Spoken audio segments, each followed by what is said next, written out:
নারী, পর্দা করবা না তুমি? আল্লাহ যেন ওভাবে আম করে বলে। দিনের পর দিন যে ফজরের নামাজ পড়ে না, আল্লাহ যেন তাকে ডাক দিয়ে বলে, বান্দা তাহলে কি আর কোনো দিন ফজরের সেজদা দিবা না? প্রতিদিন যে গালিগালাজ করে, আল্লাহ যেন বলে, বান্দা তাহলে কি আর কোনো দিন এই গুনাহ ছাড়বা না? এভাবেই বলে যাইবা, এভাবেই আমি আল্লাহকে কষ্ট দিবা।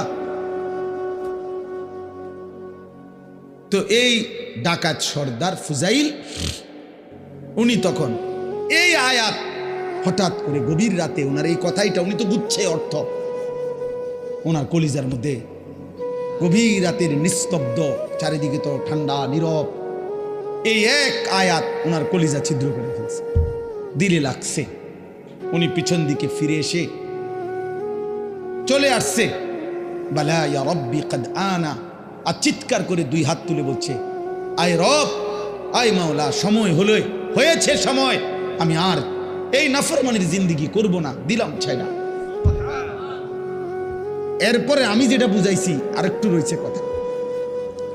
এই ডাকাত সর্দার তিনি এত দুর্ধর্ষ ডাকাত ছিলেন যে ওই জামানায় আপনার যেই কোনো মানুষ, পথিক, মুসাফির, এমনকি বাচ্চা পর্যন্ত ওই অঞ্চলে ওনার নাম শুনলে ভয় পাইত।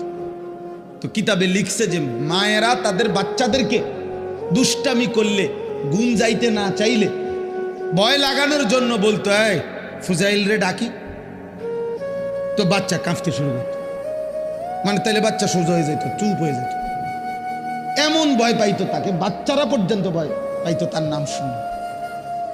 তখন তিনি চিন্তা করছে, ওই ঠিক ওই সময় রাত্রে উনি পিছনের দিকে আইসা কোথায় যাবে এই মুহূর্তে, তো আল্লাহর কাছে এক ফোঁটা চোখের পানি ফেলতে ওনার মন চাইছে, তওবা করবে, মাফ চাইবে, আজকেই গুনাহ ছেড়ে দিবে। ছেড়ে তো দিলই, ডাকাতি করে না। তো লিখছে যে 500